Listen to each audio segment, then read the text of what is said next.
This episode of the Fingerboard Brew is sponsored by Abducted Fingerboards.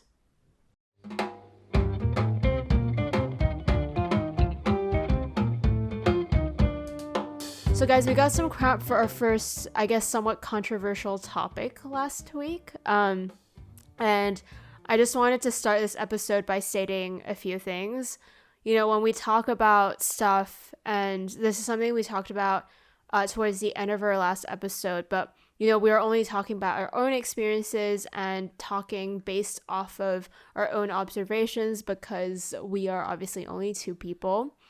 You know, I don't think Evan and I have ever claimed to know everything about the world or about fingerboarding, and we both very much acknowledge that there are gaps in our knowledge. But again, we're just two people who enjoy talking about fingerboarding, and that's why we started the podcast. So yeah, we're not that's in the any last way. time.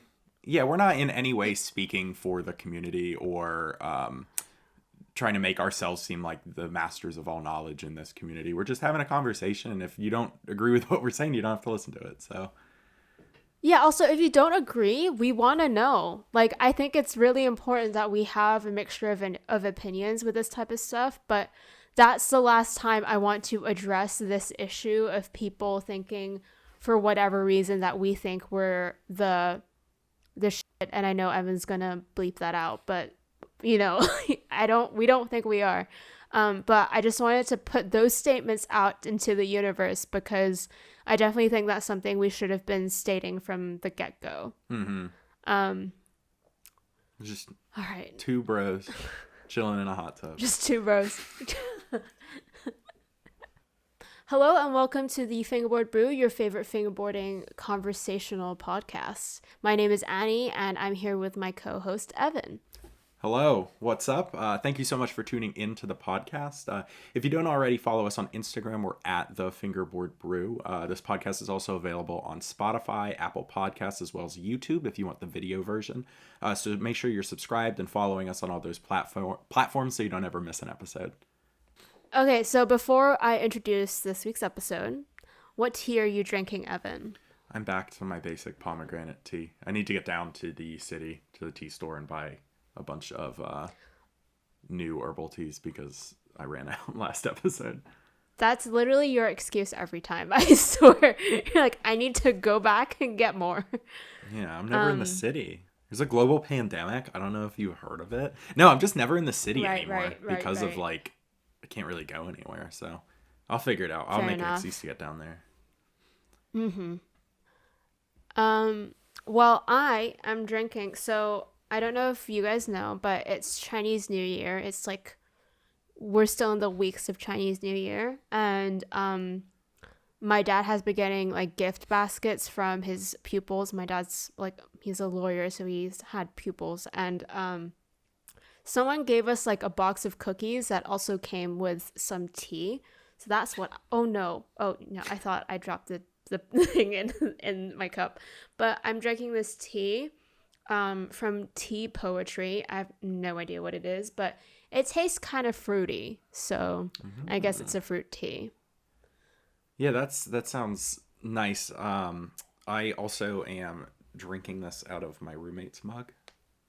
I forgot to mention that. It's a Life's Good mug. This is not my mug. So anyway. I feel like the mug that I use every time is the same. Yeah, we have been talking literally since we made the logo about getting Fingerboard Brew mugs, but here we are so many months later and we haven't even looked into it. It's maybe not like one day. Expensive or anything. My light Hello? went out. Please stand by. What the heck? Technical difficulties over. I got the light fixed. I have no idea. If it happens again, I'm going to cry. Anyway. So in this week's episode, we wanted to take some time and I guess both reminisce and also just like chat about some companies that were around when we first started fingerboarding, but either aren't around anymore or aren't getting as much attention as they were when we started. Yeah, so I asked on my Instagram what companies people could think of that fit that description, and you guys came through with a lot of them.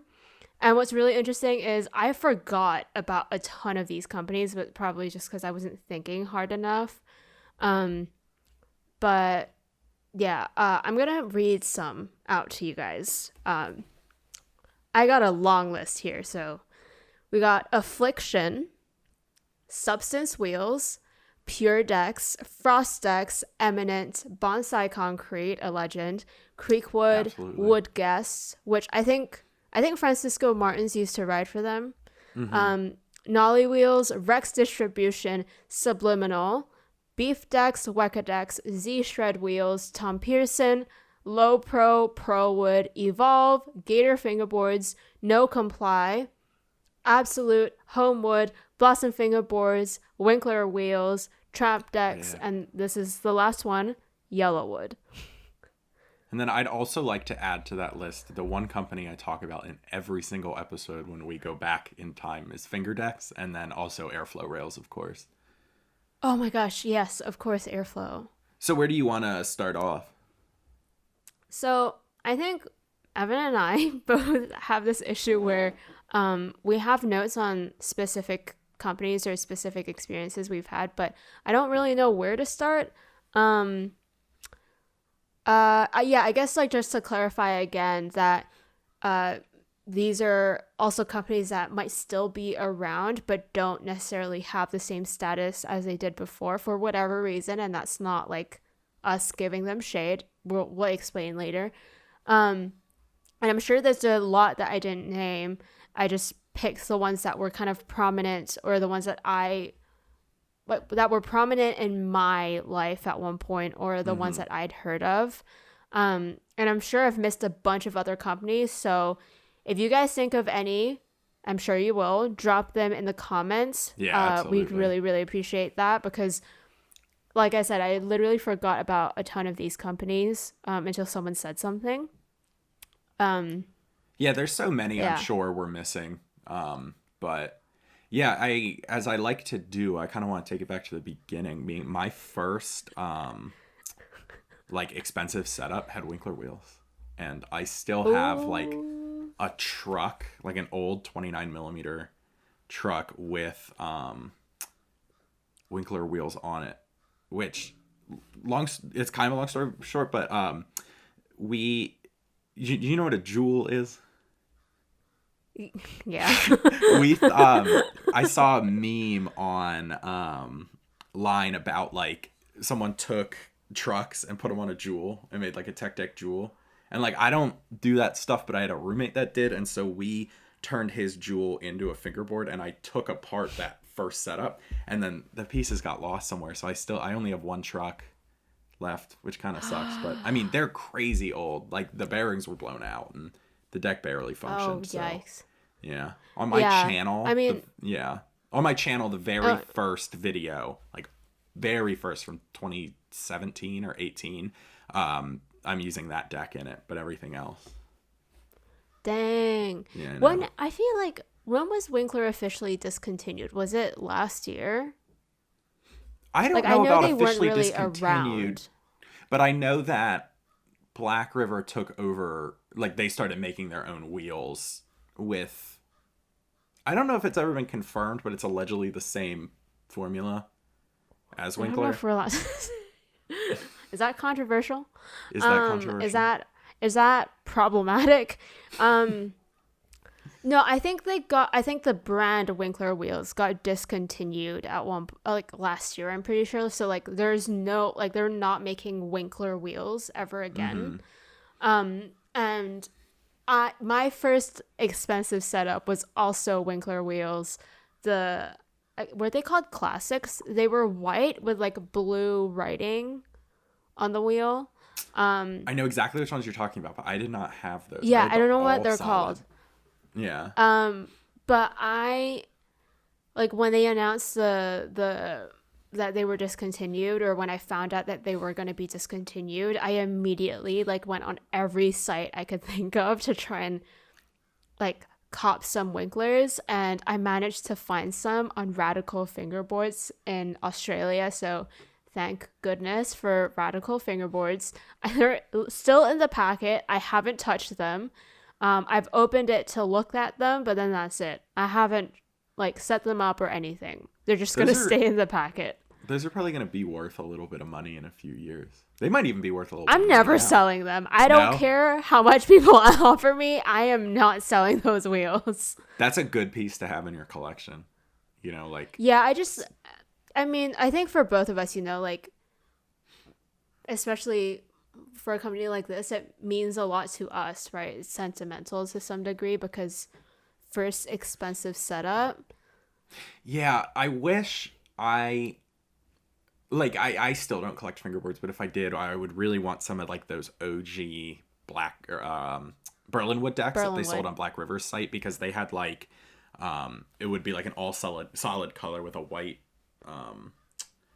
Berlinwood logo on it, and I used to think those decks were so cool because you could like color scheme that, because like I feel like at the beginning, like nowadays it's more what I see, it's like more about like solid colored wheels and solid like gold or silver black trucks, and then like the deck is all different colors. But like back then it was like they had every wheel in every color, every truck in every color, every deck in every color. And like I know they still have that to a certain extent, but from like the people in my circles, it's way more about like neutral solid colors, nothing too crazy. So that, but at the time that was like the hype, and I got like blue, purple, red, like blown out deck. It was crazy. But yeah, so you know what Berlinwood I would love to own again. I hate myself for selling this. The Elias Azimuth graphic, which is just like a plain like maple bottom with the Berlinwood logo on top. I think it's stamped, and then Elias Azimuth. I don't even know if I'm saying his name right, but I'm probably not butchering. I'm butchering his name. I'm so sorry, but his name is like at the bottom right. And if anyone has one for sale, please DM me. Yeah, no, I've heard it a bunch of different pronunciations depending on the accent, but the cool thing about the Elias Azimuth deck was that it was like $10 less than the other Berlinwood decks. Do you remember that? Yes, that's why I got it. That's it. But now I'm sure. Was it discontinued though? Are we positive? Yes, it was. I looked it up. It's not there anymore. Oh, man. Yeah, that would have been a cool Evan. one. I already looked online. All the original, like thinking back to like all the original stuff that they used to sell on the Black River site is just so like ingrained in my brain. Just like the original Flashbone bags and like the ramps that like the original ramps that they would sell and stuff. And even I was even late to that because they had ramps before that I didn't even know about. Like they had like a spine ramp that was like, it was just a spine. Like it's not like the spine with like the ledge and stuff now. Like they had a half pipe with a spine that I know Katha has, but like a smaller one. It wasn't the size of the Winkler.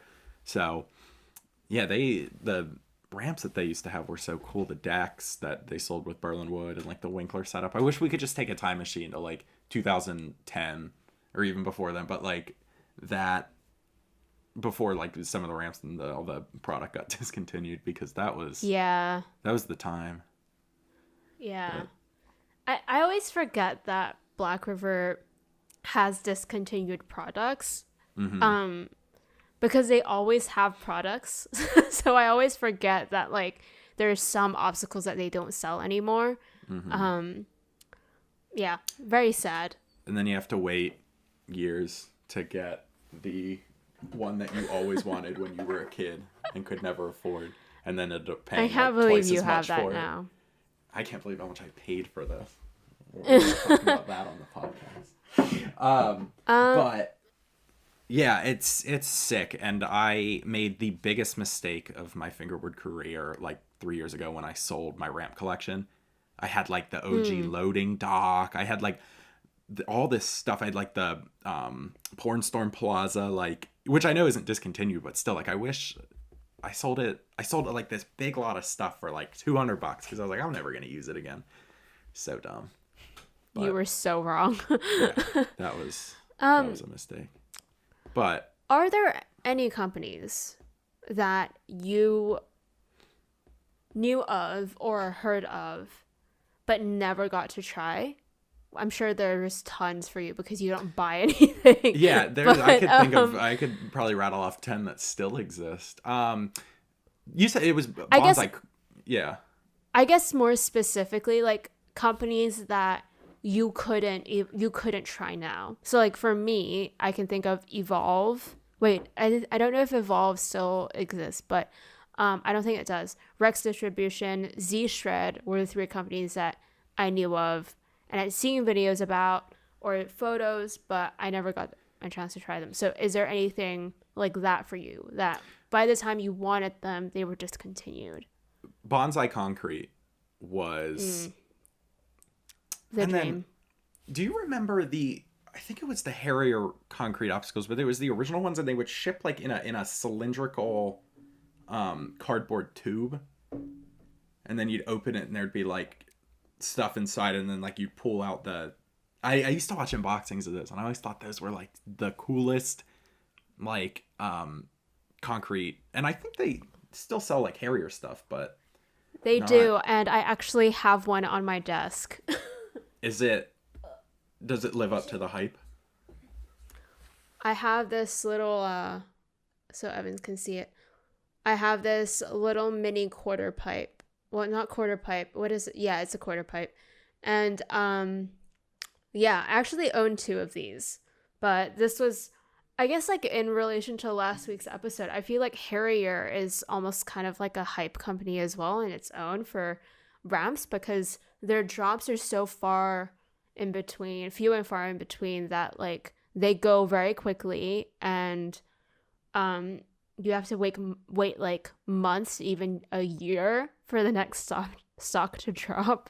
Yeah, their quarters are so cool. I love the like tile pattern. I've used one before, but I don't. It's so satisfying. Yeah, it's so satisfying. I don't use a lot of concrete, but recently I've been trying to have more sessions. We were sent this cool, like super rad concrete loaf from Shed, and it's really nice, and I've been using that a lot more. I don't love the like sound of trucks on concrete. Oh, really? But like for this, it's really no. It's weird. I like it in skateboarding, and I like hearing it in videos, but like when I'm personally doing it, I don't like it. It's stupid, but so that's been pretty sick. But yeah, I need to like start allocating my fingerboarding money to things other than Black River ramps, because especially for this podcast, it's always like, oh, I don't use that. I gotta start. Evan is uneducated and uncultured. I'm only joking. But yeah, because there's some super rad companies. Yeah, like you sent me. This is my Goat on the Road deck. I feel like I'm just showing all of my things right now, but this is Evan's fingerboard collection video. Yeah, now I don't need to make one on my channel. You can just come here. I have these ramps. Yeah, this deck is now my absolute favorite deck that I've tried, of the limited few that I have tried, but it's super rad. So like, yeah, I think just branching out and trying more things. But anyway, to get back to the podcast that we're doing, the original question. I have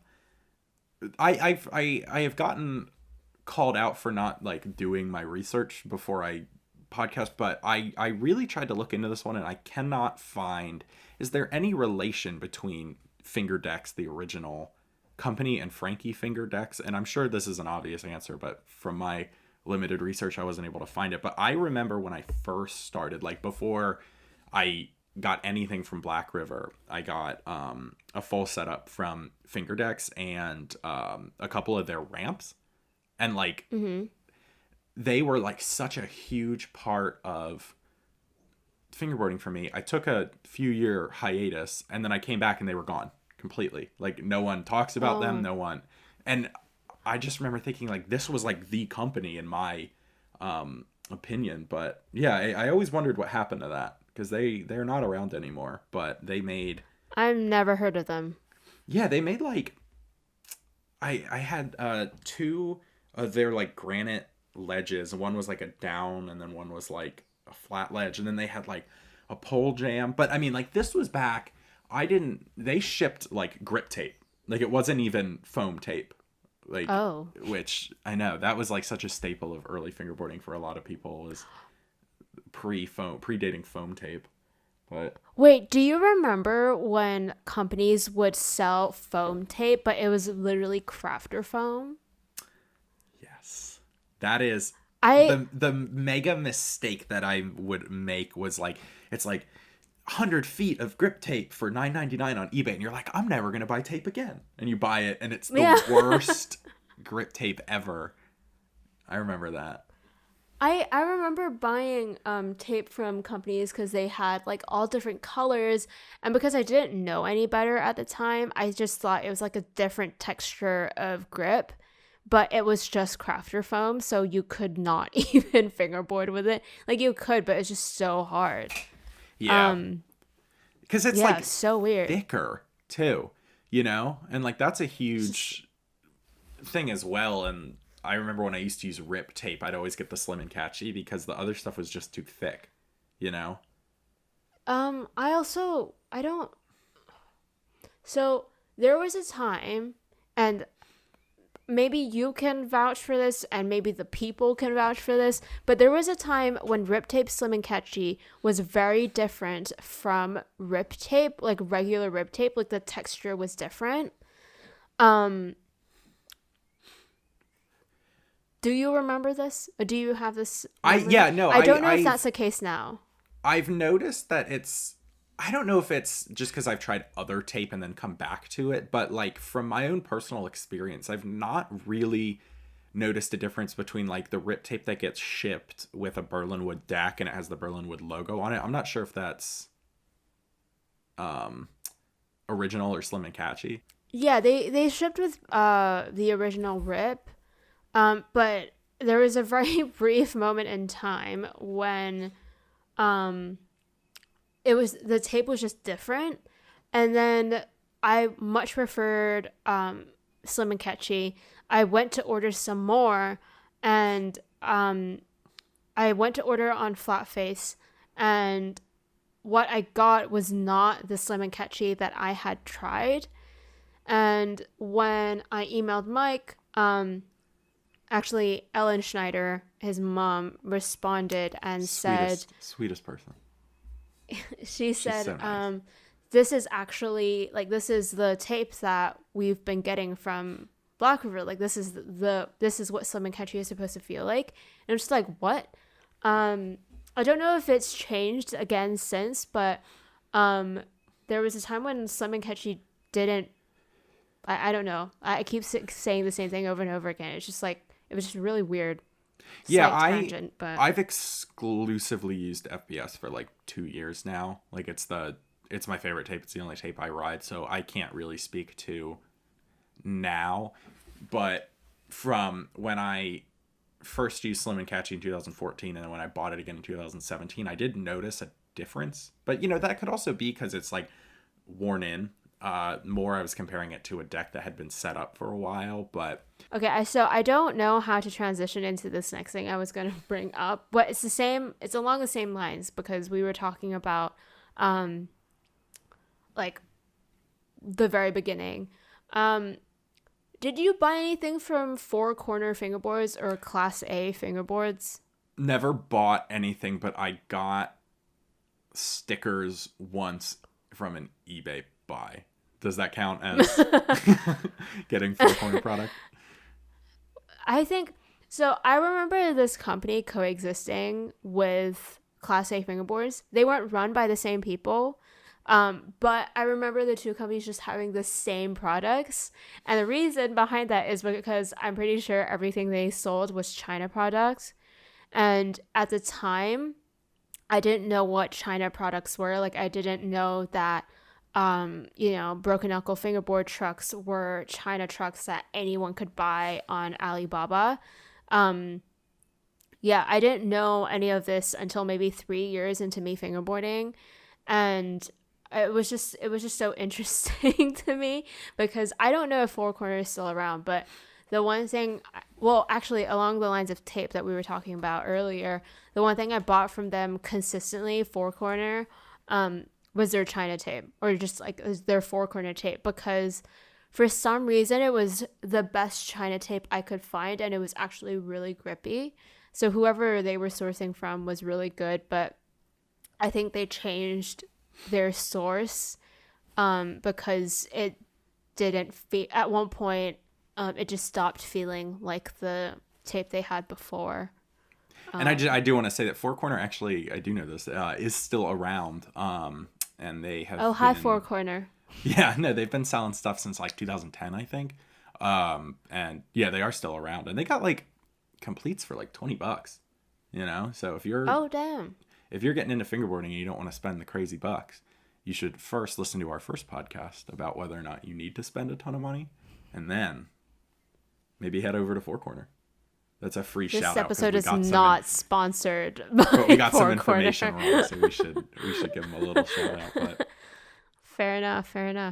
so, like, thinking about like a fingerboard company not existing anymore, there's like almost like more hype brought around their products, and like the value of those products can increase, and like having like an original whatever can like bring the price up. Like, I think back to like Pop Decks, which is A, still around, and B, we were on their podcast, so definitely check that out. But like, I remember I used to go on to the Flatface site back in the day, and like there was always like a bunch of different options to choose from. They were always in stock, and now it's like harder to get a deck. Like, I was on their website the other day just looking around, and like they currently have like one deck and it's sold out, and like, you know, so there's like a little bit more like, it's not exactly what it used to be. They're still creating decks and creating content and stuff, which is rad, but like, so to own like an original pop deck, or like a pop deck from way back in the day, I'm sure that would retain a lot of value.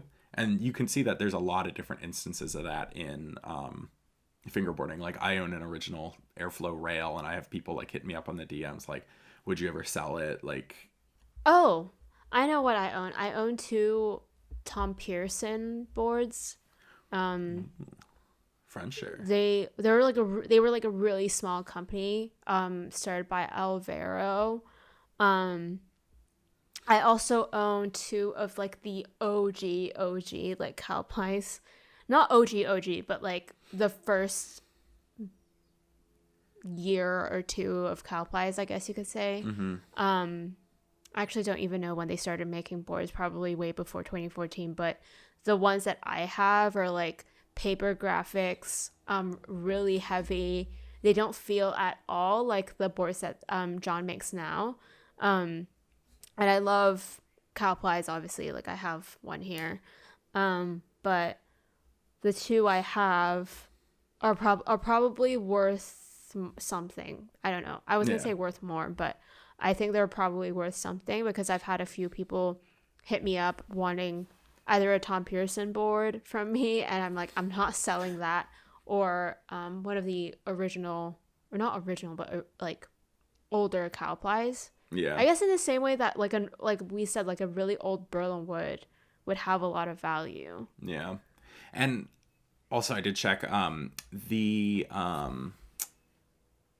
deck that like so they don't have like the Elias Azimuth, as you were saying, but they do now have, it's just called the Berlin Wood Mini Logo, and that is $10 less than the like the typical Berlin Wood deck. So I think I owned one of those boards. I think I owned one, I think in white. I used to only ride Berlin Wood decks, and I still love them, but I like the graphics so much that I don't want to scratch them up. But all right, well, let's take a quick break, and then let's come back to talk some more about this wonderful topic. This episode of the Fingerboard Brew is brought to you by Goo LTD. They sponsored our last episode as well, which was super generous of them. Weca Decks is a fingerboard company based out of Nebraska in the United States, and I think I speak for both of us when I say that these decks are some of the highest quality we've tried. I know last episode I talked about this deck and how much I loved it, but one thing I left out by accident was this wonderful koozie for soft drinks or beer. Really like this. So like we mentioned last time, Goo offers probably the most diverse and unique shape selection with over 10 shapes to choose from. I have 2 boards from them. I have the Goo Spell and the Goo Baku, and like I said before, I absolutely love them. He does split plies made from recycled skateboards as well as real wear with a variety of different graphics. Every deck is made to order, comes with a top graphic and a professional finish.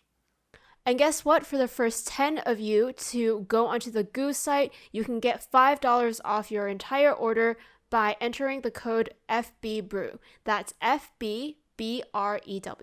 To get your own Goo deck, visit the website at gooltd.com and be sure to check them out on Instagram at goo.ltd. And remember to use FBBrew at checkout. Thank you so much, Goo, for sponsoring this episode. This episode is also sponsored by Shed Fingerboards. Shed is run by a husband and wife team in Alberta, Canada, and they make decks, concrete, and a bunch of other stuff as well. Each deck is hand-painted and has a unique, crafted feel that ensures the deck does not feel machine-made. Each deck is given proper attention and quality control. One of our favorite things about this company is their program to mentor teens. They teach them how to make decks, how to start an online shop, budget, ship, and a lot more. I think what really struck us about Shed is the message behind the company, and we love that they're using fingerboarding as a way to help others. Co-owner Devin Mitchell puts it, and I'm about to read a quote, "We let them become a part of Shed and then help to send them out to do their own thing. We are all about the community and making the world a more friendly and peaceful place." If you want to get your own Shed deck and be part of this great cause, head on over to shedfingerboards.bigcartel.com and check out all the great products Shed has to offer. Thank you so much to Shed for sponsoring this week's episode. All right, so welcome back. Thank you so much to the sponsors for this episode. We're really grateful that people want to reach out and sponsor the episodes. So yeah, I can't believe we have 3 this episode. That's insane. Yeah, it's really weird, but... So I want to talk about one more company that meant a lot to me that aren't around anymore, and then I have some thoughts about some companies that are still around, but unfortunately I don't think get as much love as they deserve. Yeah. So Homewood Fingerboards, probably one of the most influential and pioneering companies to date, in my opinion. But I only know so much, as we've gathered throughout these past few episodes. Well, past however many episodes, was it 8? And unfortunately, like I said, I don't think they're around anymore. I really, really hope they make a comeback at some point. I'm manifesting that Homewood will come back. I think the last time they posted on Instagram was like 2017, which kind of stinks because they had a really cool Instagram too. Like, yeah, but yeah, definitely make a comeback, Homewood. Please. Yeah, so I think, first of all, this was the first company I saw that had created a whole brand for itself, if that makes sense. Like, I think we've talked before about how Beast Pants and like Chris's marketing, and just like how he's created a whole world within Beast Pants. Homewood was another one of those companies for me because he created all these little monsters, which I thought were so cute. And yeah, my standard for fingerboard companies skyrocketed after my experiences with Homewood. There were 9 molds that you could choose from. This is something Nick Hunt reminded me of. He used to write for them. He's at Broke Man, but the O is a 0. You should go check him out. He's really good. He writes for SMT. And I think Decatur, I don't remember. He's just sponsored by SMT, and that's how I know him. But he reminded me that there were 9 molds, and that was something I really, really loved about the company. And just because, like, that made it a truly customizable experience. Like, I don't think I've ever had an experience like that since Homewood. I don't know about you. Yeah, no, I never had a Homewood, obviously, but remember them, and I also, like you were saying, with like the different drawings, like I don't even know how you would describe them. They were like monsters, I guess, with like open heads and steam and stuff. Like they were really cool. But the other thing that I loved about their social media presence was like, do you remember they did like the action figure photo shoot things? Like they made like action figures ride the fingerboards, and then I don't know. I was just reminiscing on their Instagram a few days ago, and they have like a bunch of different ones, but like there was one of like a dude filming another dude, like, and they're like GI Joe or like army dudes or something like that. It was super cool. So oh yeah, what a company. Like, yes, please come back. I think it's been too long. Yes, please come back. I think they did a lot for me because, and I think I have this written down, but I think it's going to sound kind of pathetic, but they were my first introduction to like what a true medium mold was, in my opinion. And I have this deck from Justin, I think that's his name, which is a low concave and low kick board. And it's just low AF. And I was never able to ride it before, well, last year, because I was always just like all into high shapes, medium to high shapes. But I just wanted to keep it because I loved the graphic. And also at the time, like, I wasn't good at fingerboarding. I'm not good now, but I can ride a board comfortably, like a normal human. I need to not that ask, beginners aren't normal humans, but yeah. I need to ask a question. Did you say low AF? Yes. Like, was that what it was called? Or are No. you saying AF? AF. Did you said low AF. Low Unreal. AF. Low AF, I think is what I was trying to say, not AF. What an idiot. I was like, I don't know. That's what the molds were called. That is funny.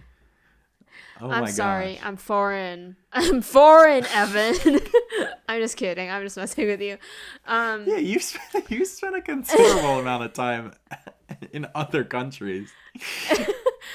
Yeah, I don't know why I said AF. Anyway, that's funny. but yeah, over the last year, I found my preference in medium or low shapes, and a few months ago, I posted this on my story. I decided to set it up, and I was able to ride it perfectly fine.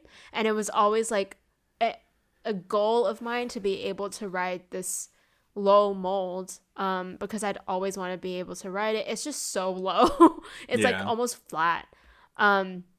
But yeah, like I said, probably sounds kind of dumb, but it's just an accomplishment for me. And every time I ride a medium mold or like a low mold, I always think of Homewood, and I think of what those boards felt like and how I wish. Like, obviously, every company has its own unique shape, but I do sometimes wish I could find something that was exactly like what Homewood was. Yeah. No, yeah. that's the thing. You like fall in love with a shape, and then if it's discontinued, it's like crap. Because I mean, you wear out fingerboards eventually too, and they change. I mean, wood is prone to do that, as we know. So yeah, it's difficult for sure, and it also stinks like too because like, you know, Homewood was cool quality fingerboards from what you've told me, but like also just the presence that they had within the community like meant a lot too. So that, and you know, it's not, and I think we should say like an old fingerboard company, like it's not just about the product they sold, it's like also what they meant to the community. And I'm just gonna take this opportunity to say like a company like Airflow, I know I keep bringing them up, so this is like my final spiel, but you know, like Airflow made sick rails and like people still want them, and like, you know, it was like such a cool niche product to get like handmade rails of that high quality and like produced like in like different colors and different numbers, and you could get the same rail and it'd be the same quality but still handmade, and it was sick. But like the other thing that was rad about what Airflow did was the tour, you know, and they had a handful of tours where they went all up and down the East Coast and kind of towards the Midwest, and like bringing events to places that at the time didn't really know if they had a community or had events, and like being able to like bring in the fingerboarding out there and share the love and stuff like that was like for the hobby was really rad. And so like, you know, when you lose a company like Airflow, you do lose the products, but you also lose like what they did for and what they meant for the community. So, you know, Yeah, it's a their bummer for sure. contribution. And so like, Yeah. you know, thinking about like companies now that like if they didn't exist, like what that would mean for the community and stuff. I mean, like imagine like a company like Black River going away. Now I know that like some people have mixed feelings on the company, but like I mean I feel like they are like the quintessential fingerboard company. And like imagine that, or like Flat Face, and then like Rendezvous doesn't happen anymore, and like, you know, it's crazy to think about. But Yeah, I think like no matter what your opinion is on Black River, you can't deny that they've done a lot, like so much for the scene. That's just not something that's just, yeah, it's just fact. Yeah.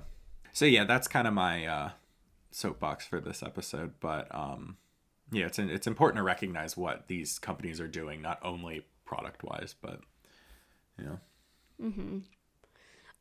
Yeah, okay. So on that sentimental note, I want to go ahead and talk a bit about some legendary companies, but that were legendary, and I still view them as legendary, but I don't think a lot of people seem to know them.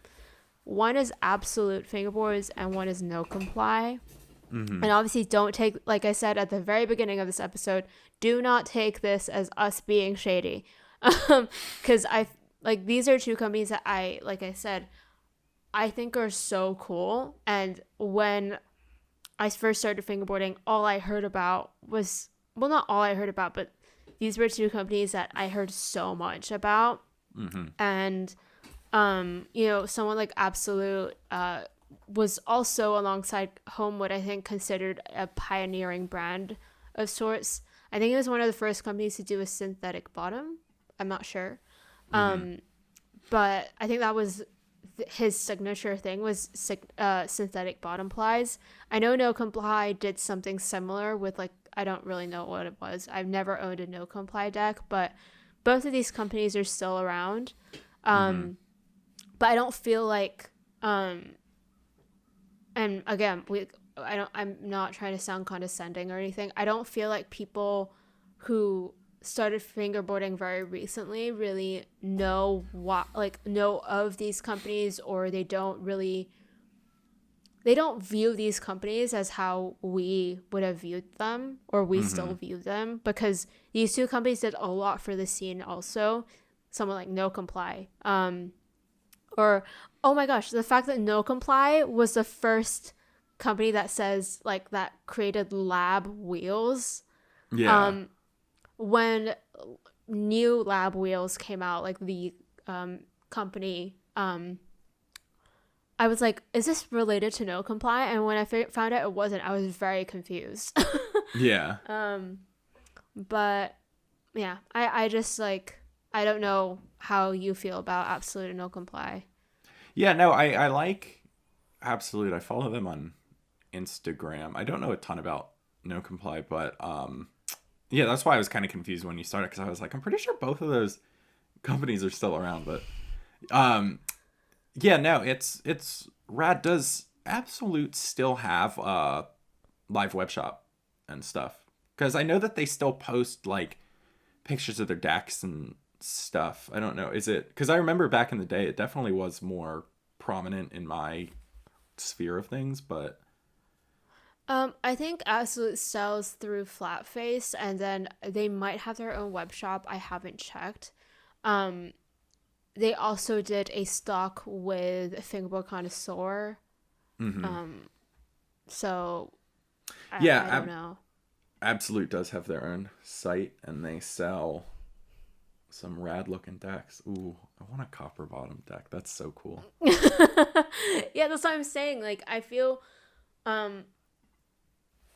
what was novelty, well, not novelty, but what was viewed as, like, for us, no matter how many or if there is a company out there that does copper bottoms or synthetic bottoms, I think Absolute will just always be one of those companies that we're like, yes, you are the one that I remember first started doing this or whatever. That's not fact checked, so don't come at me. But yeah, like that's how I remember Absolute. I remember them doing something different from everyone else. With No Comply, I just think about their contribution to the scene.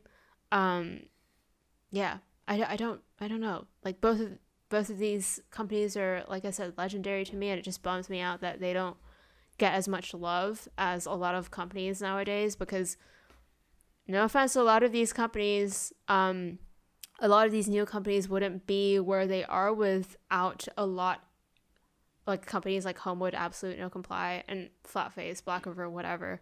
A lot of companies out there. That's not offensive. I'm sure a lot of, if not all of the companies do recognize that like there were a lot of companies that paved the way for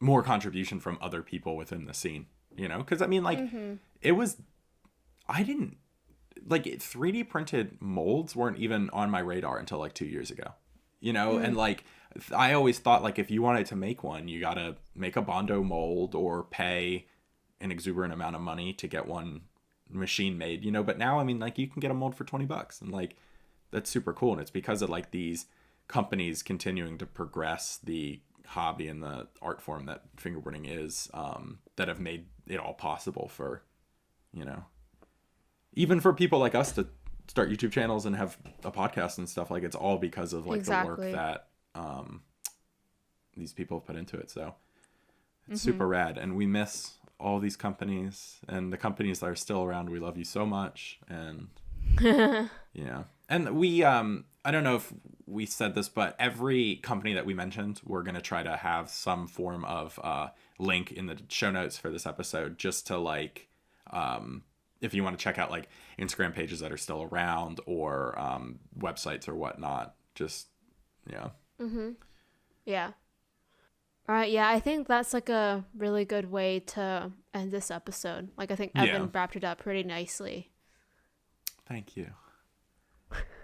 It was all from my heart. No, that's yeah, it's rad, and I'm glad that we were able to do this episode and talk about you know, companies that aren't around anymore, because they were very important. Yeah.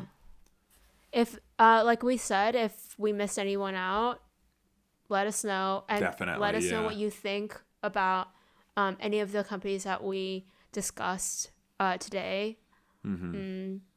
We'd really, really appreciate it. We really love hearing from you guys, whether it's good, bad, criticism, whatever. We like hearing from you guys. So yeah.